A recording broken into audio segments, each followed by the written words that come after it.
Hello, everybody, and welcome to the Trade Talks Live. I am Roger Wakefield, and we are, or I say we, I'm with a group of people, but I'm here in Alpharetta, Georgia, learning about the Schluter system, which of course is floor tile for bathrooms, kitchens, whole houses, stuff like that. But learning a lot of cool stuff. So this is really neat. Those of y'all that have been here before, welcome back. Great having y'all here. Love seeing it. Those of y'all that are new to the show, normally I'm in the studio there with Squirt in Dallas, but I'm out of town right now. But hang around, enjoy it. Got some good stuff to talk about. Squirt, how are you doing today? Man, I'm doing lovely this morning. It is Thursday. We are at episode 100. Don't know if it Look worked at or you not. go. Did it work? I did, yes. Okay, good. I was making sure I don't get to hear it on my end for some No, reason, but I that's get it. okay. I heard it. I'm sorry. I went to your screen so I could go shut the door here. And yeah, so anyway, I But love that 100th episode. episode 100 today, so congratulations. We're here. That's from day one this year, really, Yeah, January 2nd. yeah, it really is. Yeah. So, yeah. Started January 2nd, which was Dad's birthday. Yep. So pretty neat deal. Yeah, I'll never forget That's that. it. Good morning, everybody. I'm Henry Wakefield, aka Squirt, as you can see on the screen. I'm 20-year pipe fitter by trade. Now I run Leak Pro, and we'd like to thank Leak Pro for sponsoring today's episode of the Trade Talks. They let us come in here and hang out and talk trades for an hour each and every day from 11 a.m. Eastern, so that any tradesperson across the country can catch this during their lunch break. Leak Pro manufactures the most precise leak detection system for professional plumbers. And I built a couple different devices. I've got the probe for that outdoor, that meter to the home service. And then I've got Sidekick for when you go indoors or you're listening through any slabs. So check out the equipment at www.leak-pro.com. But also, if you don't know much about leak detection and you're interested in learning, I have a training I do here in Dallas, Texas. It's a 2-day training. I teach you how to locate lines, how to locate leaks under a slab, outside of a slab, even determine where a sewer system's leaking with some training that we do out here, but also how to market these services in your local area for your business. So give us a call at 1-8888 Leak Pro.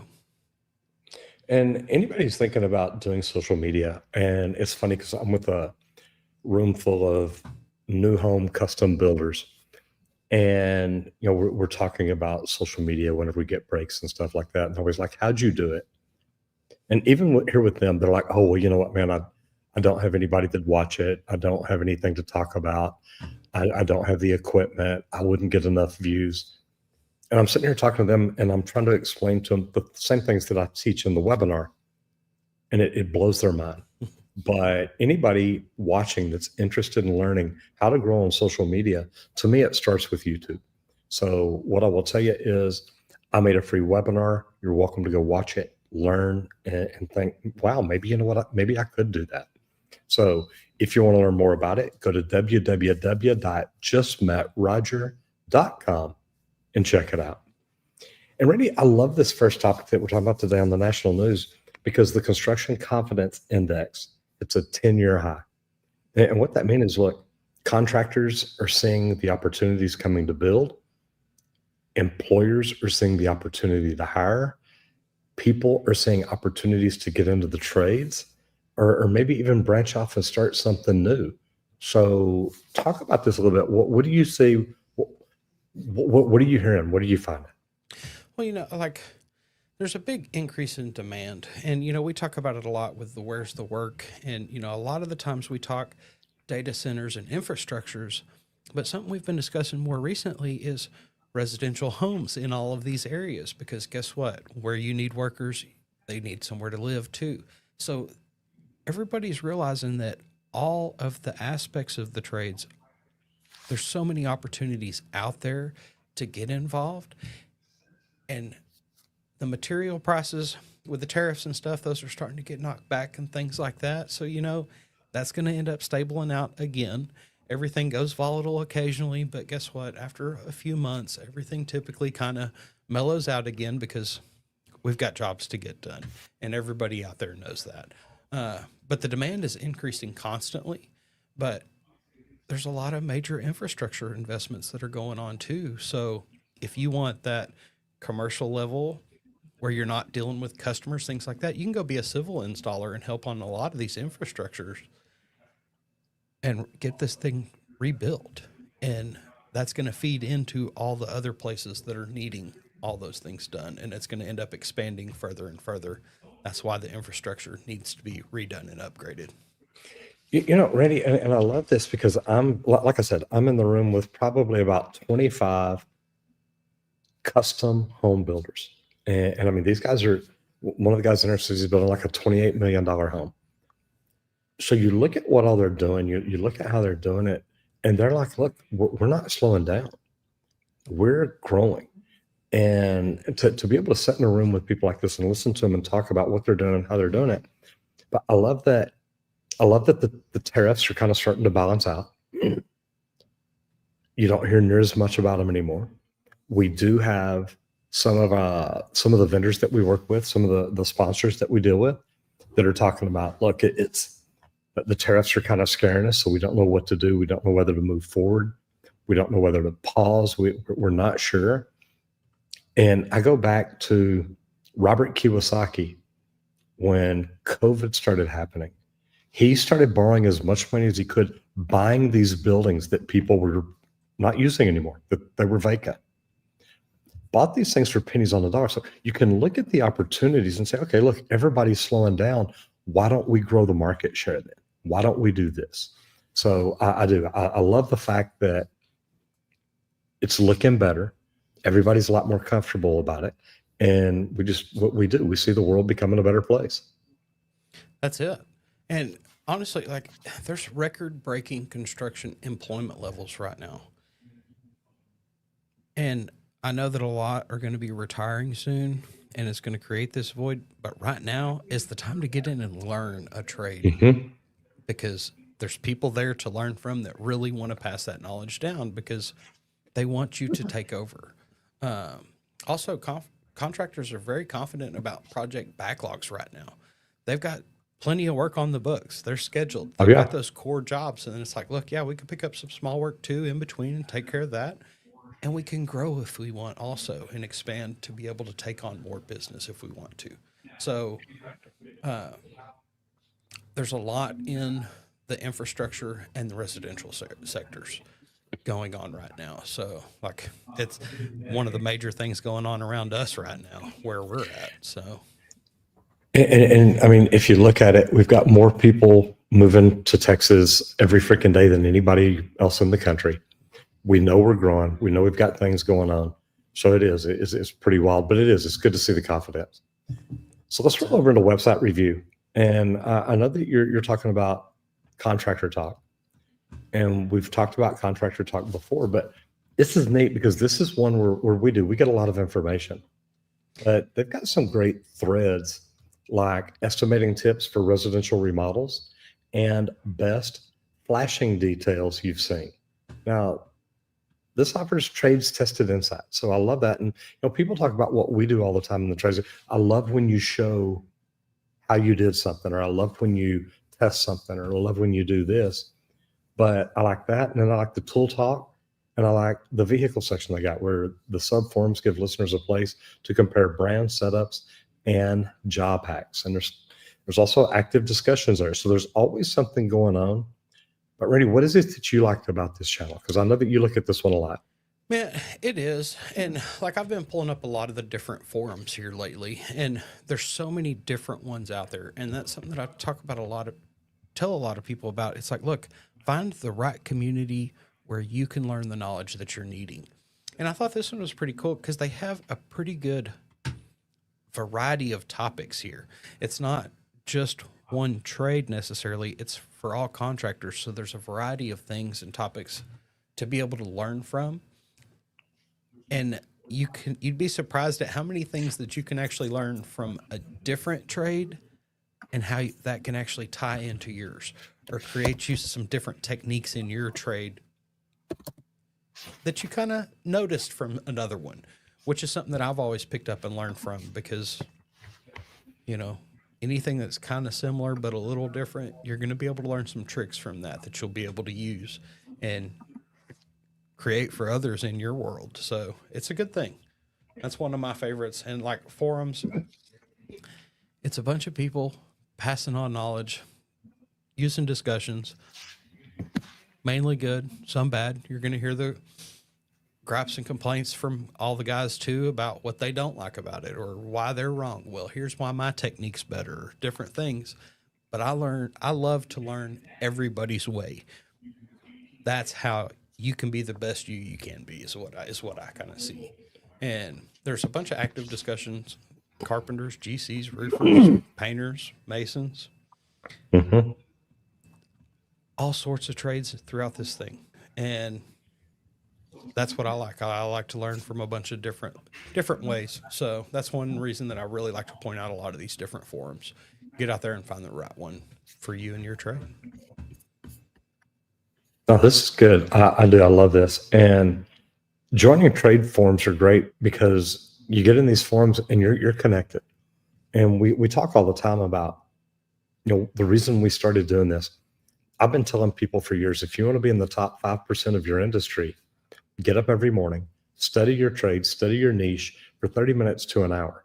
So me and Randy finally decided, hey, look, what if we just got in here and talked about all this different stuff every day?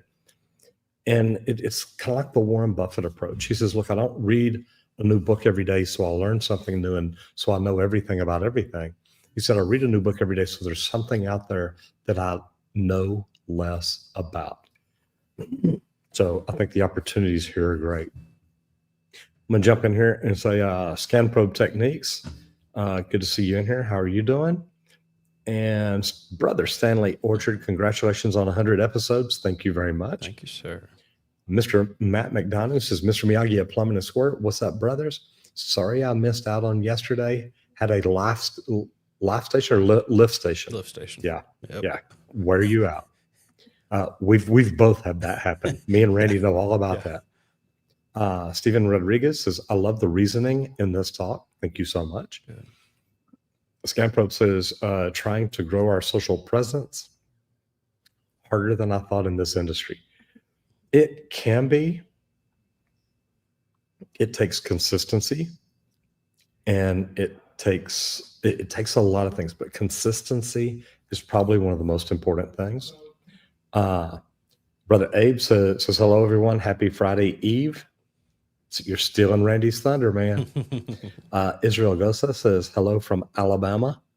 Man, I was talking bad about Alabama last night. I mean, I'm a Longhorn fan, so it was really just about Alabama football, but at least I'm honest about it, Israel. Charlie Ingalls says good morning from McKinney, Texas. Man, that is right around the corner, brother. So not a bad spot to be. All right, Randy, let's roll over into business growth. Man, scaling up your trades business without losing quality. And that's one of the most important things with growth and expansion whenever you want to take your business to that next level is you don't want to lose that 5-star service that you're already providing. Yes. You've got happy customers. You want to keep happy customers. You're going to have to bring new people in. You're going to have to do different things to grow and scale. So you've got to kind of determine, am I training new people? Do I want fresh people? Do I want somebody with some experience already? What do I need to be able to set up for the best success? And, there's a lot of strategies to grow your business sustainably while preserving the quality that earned you that reputation that you've built up. Honestly, systemizing operations to handle the increased workloads efficiently. This is where I like a lot of automations. Automations help me a lot because with League Pro, I do a lot of it, but the automations help me because it's saved me a lot of my time in being able to reach out back and forth, trying to get things set up and lined up and scheduled and stuff like that. Because there's times that I'm tied up on a live stream for an hour and I can't deal with it. Guess what? You can go on, you can book me for a Zoom right now and schedule it and everything, and it will completely book it, have it set up and ready to go. That's going to save me time. So setting up a lot of internal operations to be able to handle the extra workloads is very important. Randy, and I love that because companies, when they start growing a little bit, they just start thinking, let's just keep growing. We're doing good. A lot of times you've got to look at your company and you've got to say, okay, are the same people that got us to $1 million going to be able to get us to $10 million? And I hate to say it, but normally it's not. You've normally got to bring in people that already understand it, that have already helped companies get to that, people that are growth minded. I used to have somebody that worked for me doing what we do here now, all the YouTube stuff. I'm always looking at how do we grow? How do we help more people? And they always looked at it like, look, we just hit, 200,000 subs. Let's slow down a little bit. Let's relax. And I'm like, why would you take your foot off the gas? If you're doing things right, keep doing it right. But you've also got to look at, can you get too big? Now, luckily with what we do, it doesn't change a lot. I mean, we could have 600,000 subs today and 1.2 million tomorrow. It doesn't really change what we do a lot. So that part's easy. But when you're growing a business, you've got to look at any automation you can do. I love that you brought that up. Systems and processes are big. You need to get systems and processes down now. That way, when you do bring in new people, it's so easy to train them the right way to do things. And to me, that makes all the difference in the world. Yeah, because if you start growing really fast, you figure out which systems break real quick. You bet. Because it happens. Like there's some systems that, guess what? You can handle it up to this point, and then once it passes that point, you can't handle it anymore. So you've got to look at everywhere that you can do that.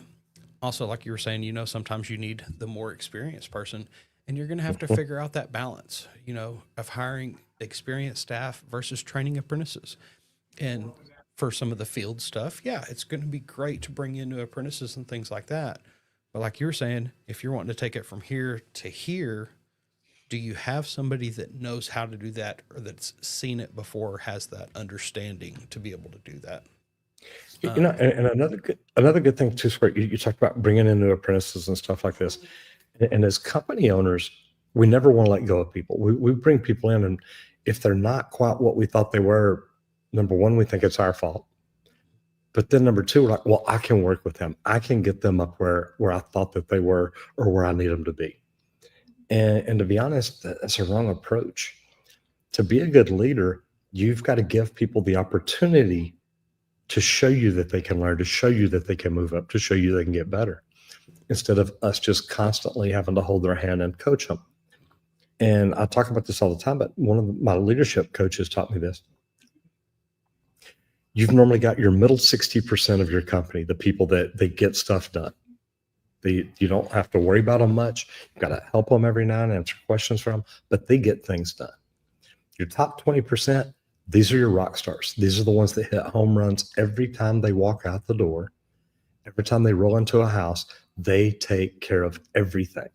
And you don't have to worry about them. Matter of fact, you may go weeks without even talking to them because they're just running, doing what they do, and they don't have problems. They don't call you for problems. They resolve them. They take care of things. Then you got your bottom 20%. Now, those are the ones I talked about a while ago. They've got to show you they want to learn and grow. And what happens is, I hate to say it, as company owners, we feel like, look, man, I've got to work on this person. I've got to help this person. To be honest, the best help you can give them is say, hey, look, I'm going to let you know you're on a 90-day plan. Maybe not even that long, but you're on a plan. And I need you to step up. I need you to get to this next level. I need you to quit asking me day after day after day after day how to do this again, because I told you yesterday and I told you the day before. So you've literally got to be able to coach them and say, look, here's the deal. You're on a 90-day plan. I need you to step up. Because if we're having this conversation again, it's not going to be about the fact that you didn't step up. It's going to be about the fact that we're going to try to figure out where you're going to work next. Because if you can get them into that middle 60% and let them do it, that's great. But now that you've given this, say, apprentice or plumber, whatever it is, the growth plan, and say, look, you got 90 days. It's up to you. I need you up here. Now you can spend time with that middle 60%, trying to get some of them to become your rock stars, your home run hitters. Yep. So I think this is great stuff. That's it. And speaking of training, Yeah, I was going to say Yes, over at a yes. No, service no, I writer, love this. effective ways to deal with pricing complaints.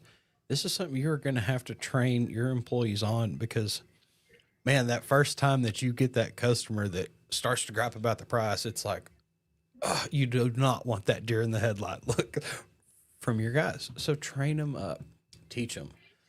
Pricing conflicts are real common in the trades, and how you handle them impacts that customer relationship.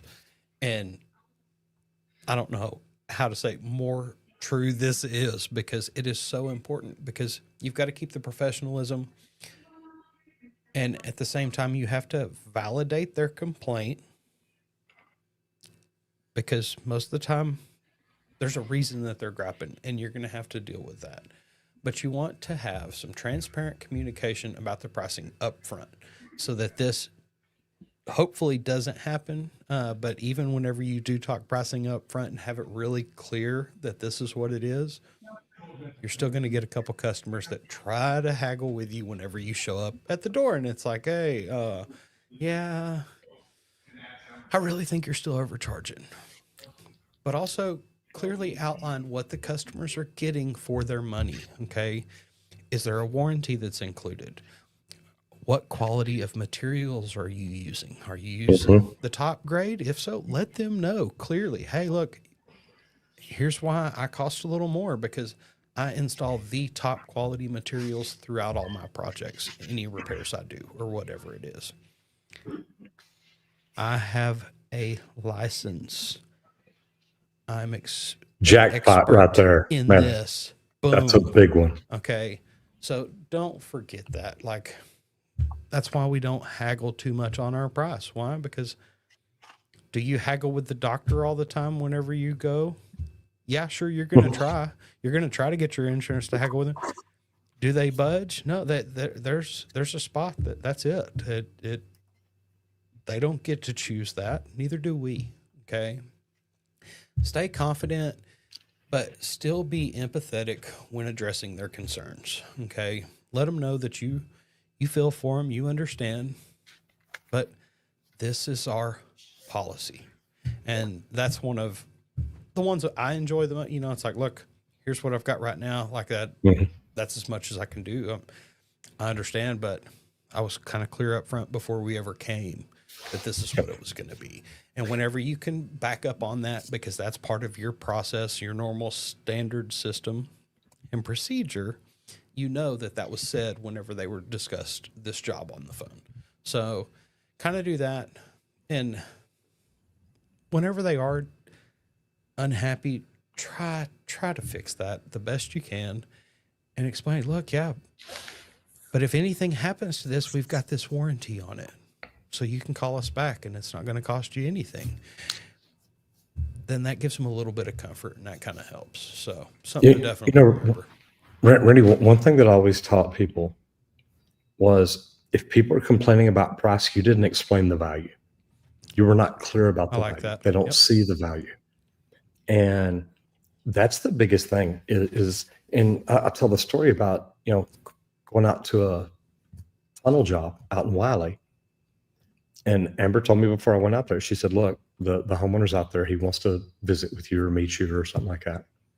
So I go out there. I climb up under the house. And when I climb out, he's there. So I climb out and I'm talking to him. He says, do you mind if I tell you why I picked your company? I said, no, I love her now. Why? And he said, you made a video talking about why you're not the cheapest plumber in town. And you even went through to say, look, I'm not only not the cheapest plumber in town, I'm probably one of the more expensive plumbers in town. And I talked about that in the video. He said, Roger, I watched your video because I wanted the cheapest plumber in town. But then after I saw your video, I thought, no, I don't. I want you. I want the best. I want the job done right. I don't want to ever have to worry about this again. So it was a great conversation, but he saw the value because of things that you talked about. I use the best materials. I have the best guys. We're going to do this right, and you're never going to have this problem again. When you do things like that, it's fantastic. Stanley Orchard says, I went to Texas A&M, University of Corpus Christi, but love for UT. Look them. Me too, brother. Much love for you, T. Yeah, ScanPro, I've got your email. I need to look through that. I've been out of town running like crazy, but I'll see what we can do. And then Derek Sutton says, this is great information. I think so too. Thank you very much. So let's roll over into materials, equipment, and tools. And this Let's is do it, something that we but- talk about a lot. Go I ahead. know, but I was going to say, why don't you tell us about what you're doing? The material, equipment, and tools that you're dealing with right now. You know, Man, we can do that. that it just hit me, and I went, you know what? Hold on. Let's talk about some No, materials here. I love this. Now, first of all, I will say this because of the scroller going, look, Yeah. we're making videos right now about a lot of battery operated tools. And the one thing that I learned from Milwaukee that I thought was really cool, they said the battery operated tools have more power than their corded tools. Guys, batteries are changing and batteries are freaking amazing these days. So I just wanted to throw that in because you're talking about the battery life, the recharge time, power consistency, all that. Guys, it's there. It's phenomenal. Yeah. But now let's talk about what I'm doing. I'm at Schluter Systems, which is it's like a sub base for tile. And it's a system because they've got parts and pieces that tie everything together.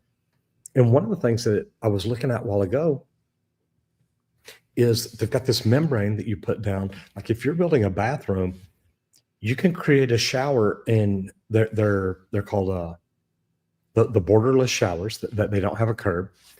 There's just so many cool things about it, and like the waterproofing has to come out. Now, me being a plumber, they're showing all the negatives to doing shower pans the way they do that we do them. And to be honest, the home builders here talk about their inspectors in the cities they live in. Used to, the home inspector would make them put in a shower pan anyway and show it to them. Then they'd get it inspected. Then they'd cut it out and install the Schluter system. The inspectors knew it, but they said, yeah, but you've got to have that for your inspection. And it's like, how stupid is that? So then the inspectors got to looking at it. One of the guys says, literally says, I just tell my inspector, we're doing Schluter. He's like, okay, we'll check it later. It's no big deal. They understand that if the tile installer has been through the Schluter training, not the one I'm going through, this is more of a product knowledge thing. So I want me and you to sign up for the installer course, which will be, well, we can go whenever we want to go. But it is so cool because to see how they do it, it's like, you know what, this is a no-brainer. This is just logical. But they also make products like when you've got two pieces of tile coming together in a corner, they've got a thing that it's almost like that little grate that they put down behind tile to hold it and stuff, but it sticks out and it makes the corner. That way you don't have to cut the tile. And if you ever been in a house that has tile corners like that for a while, the tiles get chipped. There's breaks on the edge, the grout cracks, and just learning about all these different things I'm learning about. This has been so cool. And yesterday we got to do this, and actually I saw everybody walk out of the room. So I may try to sneak out just a few minutes early because they're doing a hands-on demonstration over in the workshop. So I want to try to get over there and see that because I missed it yesterday because they did it while I was in here. And then yesterday it took us out to a golf course yesterday afternoon. For a 61-year-old man, and I know you want to hear about the product, but for a 61-year-old man on the golf course who probably has not picked up a club in 8 years because of my shoulder surgeries, everything I've had done, I literally hit a driver one time about 300 yards. And it was just, oh my God, it was beautiful. It felt great. It was a lot of fun. Right. And then I made a couple of good putts too. I can shoot one further than that. I know you can. I'm not arguing with you. That's what I should have done. I should have brought the Canon and just said, hey guys, I need a scuba Check tank. this out. Come on, let's go. Yes, indeed. But I That's tell you what, when it comes to material, equipment, and tools, and I want to talk to plumbers about this. I always talk about find something that you can specialize in other people don't do. I'm going to tell you right now, if I was still a plumbing company owner, I'd be like, look, this is something that we can do. as a value add to our customers. We come in, we build this system, and then the tile guy just comes in and puts tile on. Freaking fantastic. Nice. And they've got your fall in, they've got everything designed to really help you do better. So this is good. In the comments real quick, Stephen says DeWalt Life. I prefer Milwaukee. That's just me. And don't get me wrong, I've got a lot of DeWalt tools I've worked with in the past, but I love what I get to do. And Juice Man in the house that says good afternoon from sunny South Florida. And I got to tell you, it's about 85 degrees here yesterday. Felt amazing. So I love what we get to do. And what leads up to all this is the fact that I'm on YouTube. So guys, look, if you think that it's possible that you would be interested in learning YouTube, but you're like, look, I can't do it. I don't have the equipment. I don't have the followers. I don't get the views. I made a webinar teaching you why all that really isn't true. And to be honest, you should get started, and you should get started soon. So what I will tell you is go to the website, www.justmetroger.com. So www.justmetroger.com. Check it out.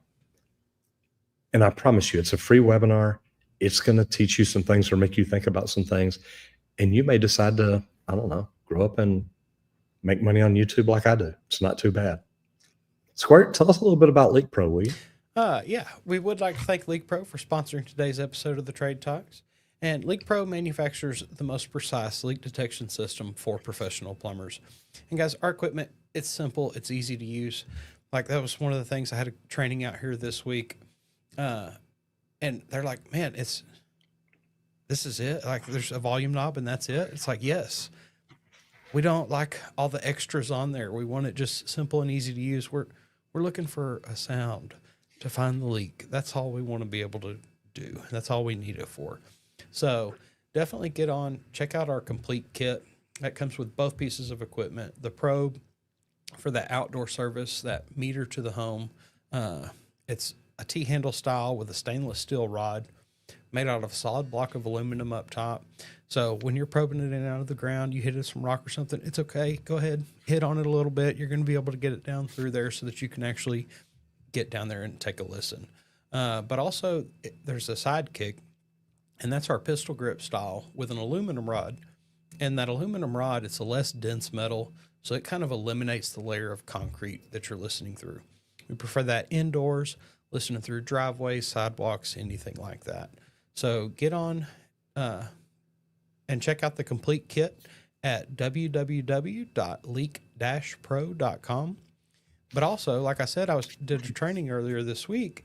I do a 2-day training, typically on Mondays and Tuesdays, where we go through, I teach you how to locate lines. I've got 11 leaks under a slab to run you through a lot of different scenarios and situations on. Teach you how to pinpoint locate those. One, outside of the slab so that you know what that sounds like too.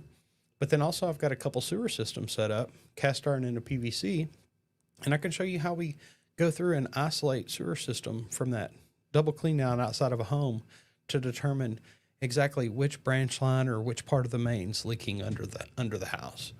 But then also you can sit down with Roger and he'll run a SEO and marketing review with you, checking out your website and also teaching you how to market leak detection services in your local area so that you're that go-to company.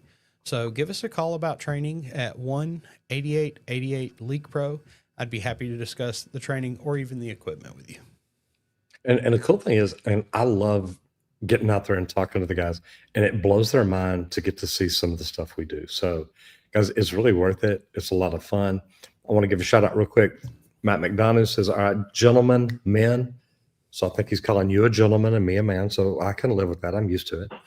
Got to save the day. Have a great Thursday. Love you. Bye. Oh, and go Leak Pro. Yeah, buddy. Good stuff. All right. MEP. Now, mechanical, electrical, and plumbing to me are the skilled trades that I always recommend the most because I think people can make the most money. And we're talking about HVAC today and avoiding costly mistakes with HVAC system design in commercial spaces. Now, The good thing is, normally people like Randy and I don't design those systems. We get to tell everybody that works on it and installs it, yeah, I was part of this and part of this. But to be honest, the system design, that's engineers that are there in pre-build or design build, which we've done a lot with. So that there is sometimes that we step in and say, hey, this ain't enough. We're going to need a bigger system here to do the things that you want to do. But common HVAC design errors that create expensive ongoing issues, they cost you a lot of money, guys, and the big problems never go away. But incorrect unit sizing and intelligent or inefficient duct layouts. Yeah. If you've got a certain part of a building that's not, I mean, think about it. If you're in a building that has closed ceilings in, like the one I'm in right here, if you've got a room here that is not getting sufficient air, it's not cooling down, it's not heating, it's not doing the things it's supposed to do, you got to come back in the ceiling and you got to redo a bunch of ductwork and stuff. So it's gonna get expensive, and it's gonna be on your dollar. Chances are, unless you put in exactly what was designed, and then you're like, hey, we tried telling the engineer this wasn't going to work, but they said do it.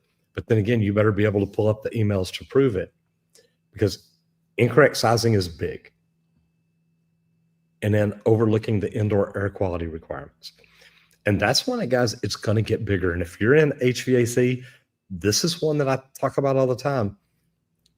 Electricians should be doing solar, should be doing wind turbines, should be doing whole house GFCIs. Plumbers should be doing whole house water filtration and slab leaks and leak detection. HVAC, indoor air quality, is your magic juice. That's the stuff that you can do and talk about that most companies don't do. And that makes you different. That makes you a unicorn.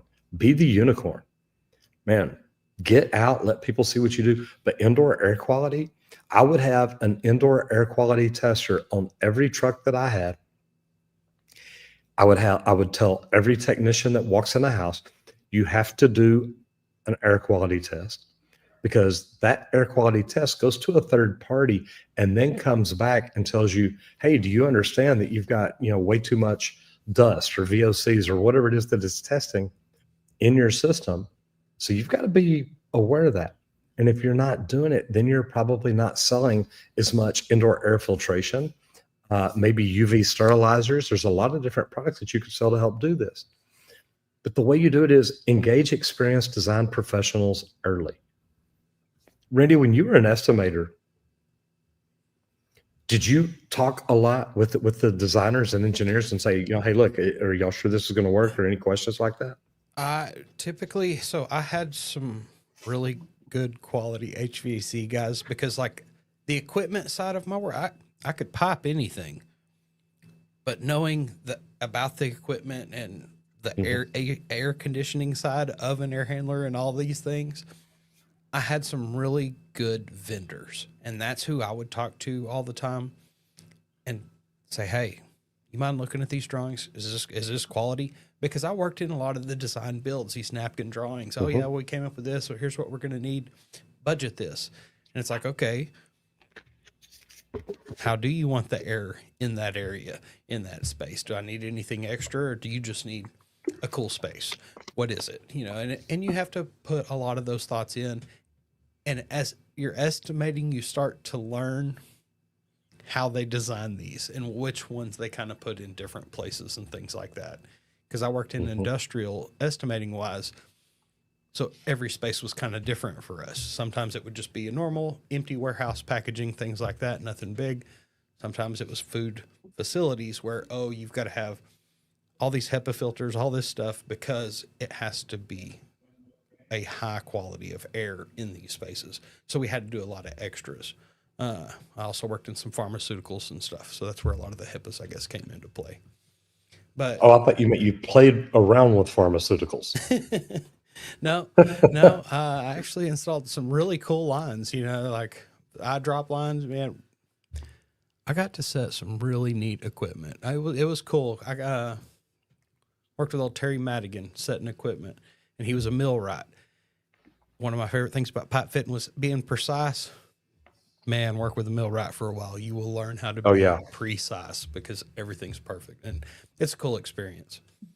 But making sure that all the zoning considerations, the size of the unit's the most important. I think that's one of the ones that I see the most on social media. Customer complaints is, yeah, they came in here and said that, oh, this 3.5 ton unit's going to be enough, and it barely stays cool. It's struggling, and it's been 4 weeks, and it's like, Yeah. man, Haven't cooled down that's- yet. that is not a good thing. So definitely, And then something to- comprehensive load calculations and accurate zoning is always a big deal. And we hear that on the radio a lot in Dallas. Like, hey, look, if the air conditioning, if you've got a room that's not getting hot or getting cold, we'll come out and look at it and test it and do this and this. Guys, it's normally in the design. It's normally in the beginning. They didn't put like you said, the right size duct, the right size unit. A 3.5 ton unit won't cool down a 5,000 square foot house. Yep, that's it. It's just not going to work. So there's a lot of good stuff to look at and think about anytime that you're doing this. And it really is, it's such a big deal. So let's go into where the work is real quick, because there's a boom in higher education facilities, and the construction opportunities are nationwide because there's not enough people getting into the trades, and they're freaking going to college and wasting their freaking money.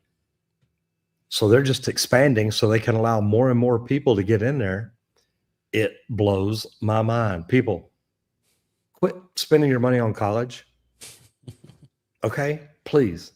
I'm going to get off my soapbox here in a minute, but man, I'm not going to say quit doing that because it's so fun to work on a college campus. no, oh my God, isn't it though? SMU and TCU. Oh my gosh, yes. Okay, never mind. Y'all keep spending your money. Like that's it. Hey, but hey, start teaching some trades too. I mean, why not? Like, let's start dropping some of those seeds in college too, please.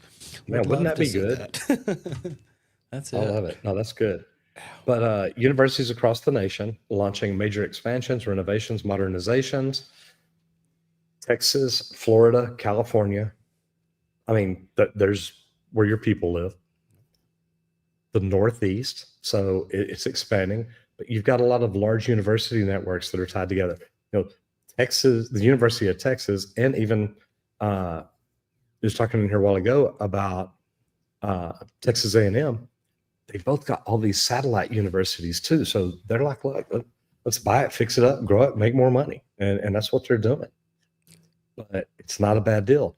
But people that specialize in lab construction, sports facilities, dormitory, remodeling dorms is amazing. I've done all of those.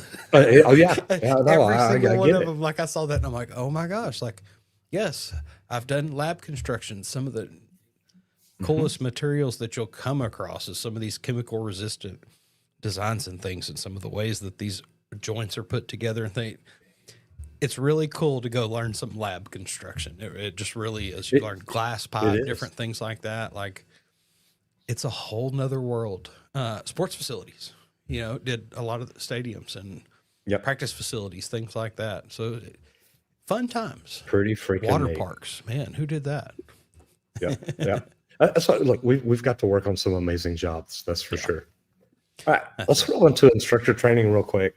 Coaching apprentices on effective communication skills. And it's like I say, guys, look, when we're in school, we're taught how to read, we're taught how to write, we're taught how to speak, but we're not taught how to listen. And listening is the most. Now, I know the teacher says shut up and quit talking and listen. Listen to me. I heard that a million times. Listen to my lecture. Yeah. You bet. Yeah, listen to me talk. But they don't teach you how to listen. But teaching essential communication skills early can help boost their productivity because it's going to let them know that they can communicate with you. And there's a lot of different techniques like role playing, real world job site problems, which is great. I was teaching somebody about role playing something the other day. They're like, oh my God, we never thought about it like that. Well, the guys we had training, they were talking about, they started laughing. They're like, oh my God, we've been doing a lot of role playing lately. You bet. To teach. Yes. And then encouraging clear questioning and active listening skills, which is great. Emphasizing importance of respectful and concise communication. Even if a customer's not happy, you've got to show respect. And then it doesn't need to be a all day conversation. It's like, look, you know what? Here's what we can do. I see that you're not happy. Here's what we can try. Here's what we can do. And see what things like that, see how it goes. Because it really is, communication is big. And the more you practice it, the more you work on it, the more you do it, the better it is. That's it. And also tell them about some of the situations that you've been in your experiences, your real life scenarios. It doesn't all just have to be role play. Look, you ain't gonna believe this. This one time I walked in, this customer said this. What Yeah. would you do? You know, like here's how I dealt with it. You know, but I was younger then. I didn't really know. Nobody taught us, and pass those things on. It's huge. Tell stories. Tell stories. Here's another one. And let's move into specialty because this is, I like this. But there's growing opportunities in emergency restoration services. Now, this is something that I did for a while. I worked with some remodeling contractors that basically they're water mitigation companies, but they didn't just come and do water mitigation and get the moisture out. They came in, they did the tear out, they did the rebuild, they did the construction. They were doing really, really well. And those are good companies to work with because with disaster relief or disaster recovery and disaster relief both, and restoration services becoming increasingly vital, providing steady work. Guys, as our houses get older, as our buildings get older, things break down. And when things break down, they lead to problems and they need to be fixed. So it is what it is. But flood and water damage restoration is huge. Fire damage recovery and reconstruction. Like if you're not doing any reconstruction work or remodeling work, it's something worth looking at. And then mold remediation. Oh my gosh, that one. If you can become a certified mold remediation person, and it's just studying pests and tests, doing the work, it can be done, and it's good deals. And then these are certifications, they're specialty niches that it's just like we do with the slab leaks and leak detection. We literally could have just started a whole leak detection company and said, look, we're just going to separate this from the plumbing and do this. But you know what? I loved having it as a plumbing company. That way we could pull it up, we could do it, we could provide the value to our customers, but then we could also go in and give them the prices to do everything right. So Squirt, I know that we are down to social media, and I love this, and it's the DIY HVAC guy. There's just a few minutes left that they're working over in there before they break for lunch. So I would like to go over there and see part of that. So I'm going to let you handle the social media. Anybody out there interested in learning how to do what I do on YouTube, go to www.justmattroger.com. Squirt will get you closed out today. And then if I'm not mistaken, tomorrow morning, I will be coming to you live.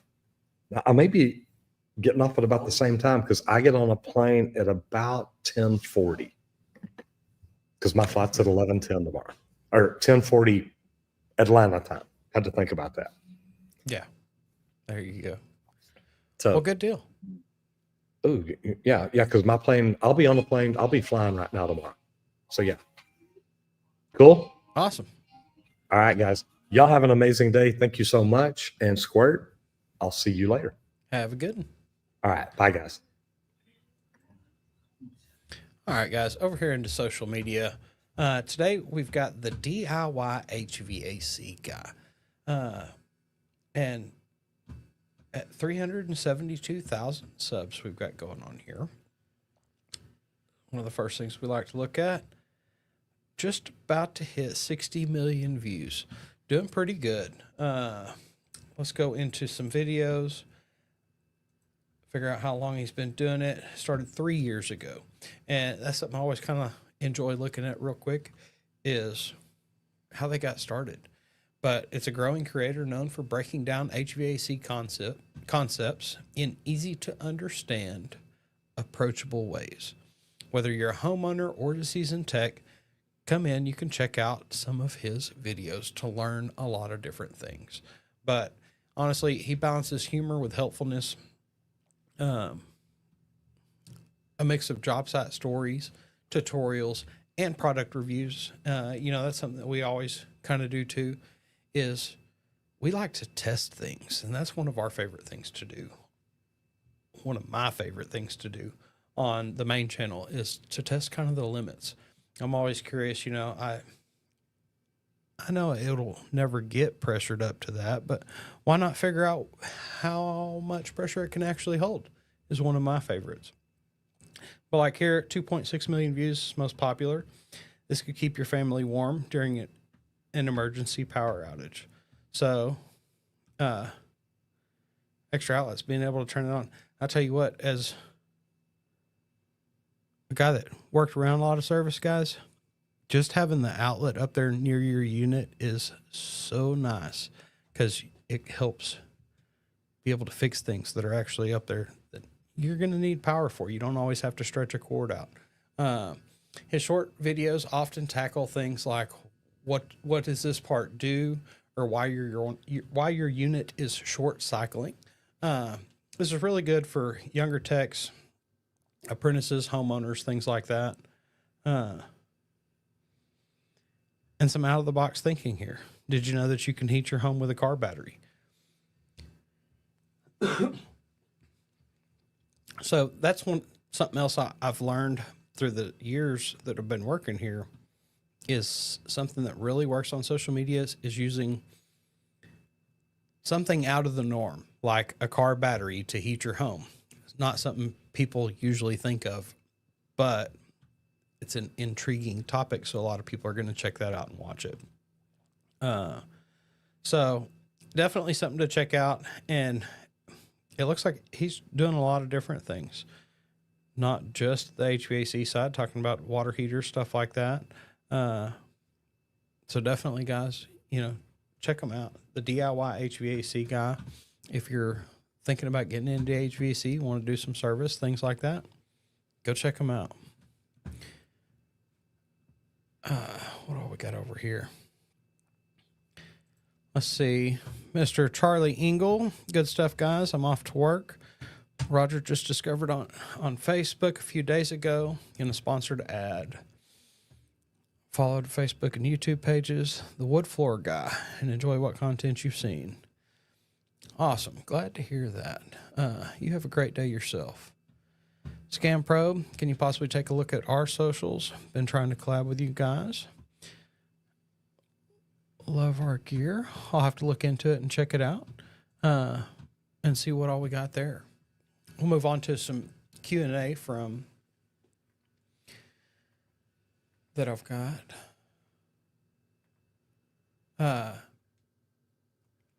Let's see. Question is the high confidence in construction expected to continue throughout the year?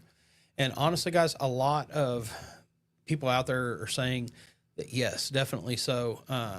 The strong confidence is going to persist. It's also supported by stable material prices and steady infrastructure investments that we see going on all the time. We're talking about them a lot, all the grants and things that are coming out to upgrade across the country. There's work everywhere, a lot of different types and styles, whether you're in road work, new homes, residentials, there's plenty of work out there, so definitely get out there and check it out. What's the best first step if you want to scale a business quickly? Honestly, start by clearly defining operational procedures and training your team thoroughly to handle the increased workloads consistently. If you don't have the plan in place, most people don't know what to do. That a lot of people do really good with a guide, a simple to follow checklist or something like that, to make sure that they're doing every step in that process that needs to be done. And if you can create that manual, you can honestly scale at a quick rate, because you can give everybody the guide as to how y'all handle your business on a day-to-day operation. So definitely check that out. How to justify higher prices when clients push back. You're going to want to clearly communicate the value that you're bringing. Okay. If it's a licensed trade, explain that, look, I'm licensed to do this work. You guarantee your workmanship if that's what you do, what your warranty is, things like that. Let them know. Also, the quality of the materials that you're using. Are you using the top grade materials to replace everything? Explain that. Look, here's why. Here's the value you're getting. I put the best materials I possibly could put that are going to last the longest. It's going to keep you from running into this problem again in the future. Explain those long-term benefits over the cheaper bids that they're getting, because whenever you get that disgruntled person, it's like, well, look, they said it would only cost this much. Well, yeah, but it says they're using this stuff. They didn't really call out all the materials they're using here. I clearly called it out because mine's never going to corrode. I'm using stainless steel under here where everybody else is going to use something else that's going to rot or wear out over time. So explain the value that you're giving that customer and what they're getting going with your bid versus somebody else's, because that's typically what disgruntled customers are about. It's about the price. So definitely take a look at that. Sorry about that. Should you replace corded tools with battery powered now or wait? And honestly, it's probably time. But you're going to want to consider your daily usage. How much time are you wasting spooling out cords to run a lot of your power tools, things like that? Most batteries now, there's plenty of life to them. They can make them where they'll run for 8 hours if you really did that consistently on a tool. As a pipe fitter, I typically would run power, but that's because I would keep 3 grinders sitting there at all times. I wouldn't want to deal with switching those batteries out. But any of the other tools I used, porta-bands, things like that, I'd love to just have a battery on that. That way I don't have extra cords. I've got one going to my splitter, to my grinders, and that's it. And I'd be happy. But honestly, battery tools offer mobility and flexibility. Like if you're working up in a lift, things like that, man, that battery operated grinder may keep you happy for a while because you're not having to deal with running a cord to the platform, different things like that. But honestly, evaluate the runtime and the recharge requirements carefully. Make sure that the battery's going to last long enough to do the things you want, or that you have enough batteries and that they're going to charge fast enough to keep up with the things you've got going. But that's why we like Milwaukee, because their batteries work in all the tools. So definitely kind of check that out. Make sure that you're covered if you are going to do the switch. But guys, we would like to thank Leak Pro for sponsoring today's episode of the Trade Talks. They let us come in here, hang out, talk trades for an hour. We try to cover every aspect that we possibly can and every trade that we can too. So we appreciate you coming. And Leak Pro manufactures the most precise leak detection system for professional plumbers. And I always suggest checking out the complete kit. It comes with both pieces of equipment. You've got the probe for those outdoor leaks, just anything that's underground. But then also it comes with that sidekick, the pistol grip style, for when you're listening through a slab. That aluminum rod just kind of eliminates the concrete that you're listening through. So check out the equipment at www.leak-pro.com. But also, if you don't know anything about it, give me a call at 1-8888-LEAK-PRO, and we can discuss a 2-day training I do out here where I teach you how to locate lines, pinpoint locate leaks under a slab, outside of a slab, even determine where a sewer system's leaking. So give me a call, guys. Once again, that's 1-8888-LEAK-PRO. And everybody, have a great evening. Hope to see you back here tomorrow for Friday, episode 100. Everybody, get out there and hit it effing hard. Bye, y'all.